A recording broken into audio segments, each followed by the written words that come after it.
لا اسبق الی شیئن ابدا، کہ میں کبھی بھی اس ہستی سے سبقت نہیں لے جا سکتا، کسی میدان میں سبقت نہیں لے جا سکتا۔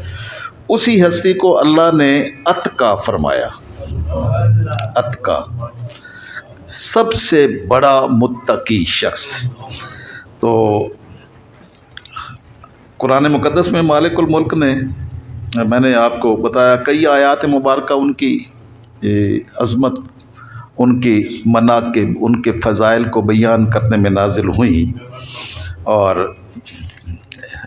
ایک آیت میں نے پہلے پڑھی، یہ سورہ اللیل کی یہ آیات مبارکہ بھی آپ کی شان میں جو ہے نا وہ نازل ہوئیں۔ اور ایک جگہ مالک الملک نے فرمایا ثانی اثنین اذ ہما فی الغار، جس پر میں نے پچھلی گفتگو کی تھی۔ اور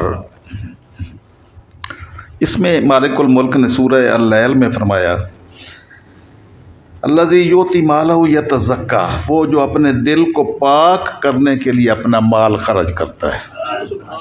تو جبریل امین حاضر ہوئے، آپ نے اپنے گھر کا مال اس طرح اکٹھا کیا تھا کہ اپنے کپڑے بھی اتار کے تو آقا علیہ السلام کی بارگاہ میں پیش کر دیے تھے، اور ایک ٹاٹ کا لباس جو ہے نا وہ اپنے زیب تن کیا ہوا تھا۔ تو حدیث پاک میں حضرت عبداللہ ابن عمر رضی اللہ تعالیٰ عنہ ارشاد فرماتے ہیں کنت عند النبی و عندہ ابو بکر الصدیق، میں تاجدار کائنات صلی اللہ علیہ وسلم کی خدمت میں حاضر تھا اور صدیق اکبر بھی آپ کی خدمت میں حاضر تھے۔ علیہ عبات قد خلّاها فی صدرہ بخلال، تو وہ لباس آپ نے کانٹوں سے سیا ہوا تھا اوپر قائم رکھنے کے لیے۔ فنازل علیہ جبریل، تو جبریل امین سید الانبیاء صلی اللہ علیہ وسلم کی خدمت میں تشریف لائے۔ فقال یا محمد مالی ابا بکر علیہ عبات، کیا ہوا ہے کہ میں آج ابو بکر کو دیکھتا ہوں کہ اس نے ایک ٹاٹ کا عجیب سا لباس پہنا ہوا ہے، قد خلا فی صدری ہی، جس نے اس لباس کو روکنے کے لیے اس میں کانٹے پروئے ہوئے ہیں۔ فقالا، تو آپ نے فرمایا یا جبریل انفق مالہ علیہ قبل الفتح، تو انہوں نے سارا مال جو ہے نا وہ اللہ کی رضا کی خاطر، اللہ کے رسول صلی اللہ علیہ وسلم کی رضا کی خاطر یہ سارا مال خرچ کر دیا ہوا ہے۔ قالا، تو جبریل امین نے کہا فإن اللہ یقرأ علیک السلام، یا رسول اللہ، اللہ آپ کو سلام فرماتا ہے۔ ویقول، اور ساتھ یہ بھی فرماتا ہے قل لہ، کہ اپنے اس یار غار کو فرمائیں ارادن انت انی فی فقرک ھذا ام ساخط، یہ جو فقر اختیاری آپ نے اختیار کیا ہے، سارا کچھ مال لٹا کے فقر کی کیفیت بنا لی ہے، تو کیا اس پر راضی ہو تم، رادن ام ساخط، یا ناراض ہیں؟ فقال رسول اللہ صلی اللہ علیہ وسلم یا ابا بکر، تو آقا علیہ السلام نے فرمایا کہ اے ابو بکر ان اللہ یقرأ علیک السلام، اللہ آپ کو سلام فرما رہا ہے جبریل امین کے ذریعے سے۔ ویقول لک، اور تمہیں ارشاد فرماتا ہے ارادن انت انی فی فقرک ھذا ام ساخط، کہ یہ سارا کچھ کر کے تم اللہ سے راضی ہو یا ناراض ہو۔ فقال ابو بکر علیہ السلام اسقط علی ربی، تو آپ نے فرمایا میں اپنے رب سے ناراض ہو سکتا ہوں، ناراض ہو سکتا ہوں۔ انا عن ربی رادن، انا عن ربی راد، انا عن ربی راد، آپ وجد میں آئے اور آپ یہ کلمات کہتے ہوئے چکر لگا رہے تھے کہ میں اپنے رب سے راضی ہوں، میں اپنے رب سے راضی ہوں۔ اور یہ جو رضا کے کلمات تھے یہ ادھر اس سورہ اللیل میں بھی آئے۔ وما لأحد عنده من نعمت تجزی، آپ نے اپنا مال اس طرح مالک کی رضا کے لیے خرچ کیا ہے تو کسی پر احسان کرنے کے لیے خرچ نہیں کیا ہے۔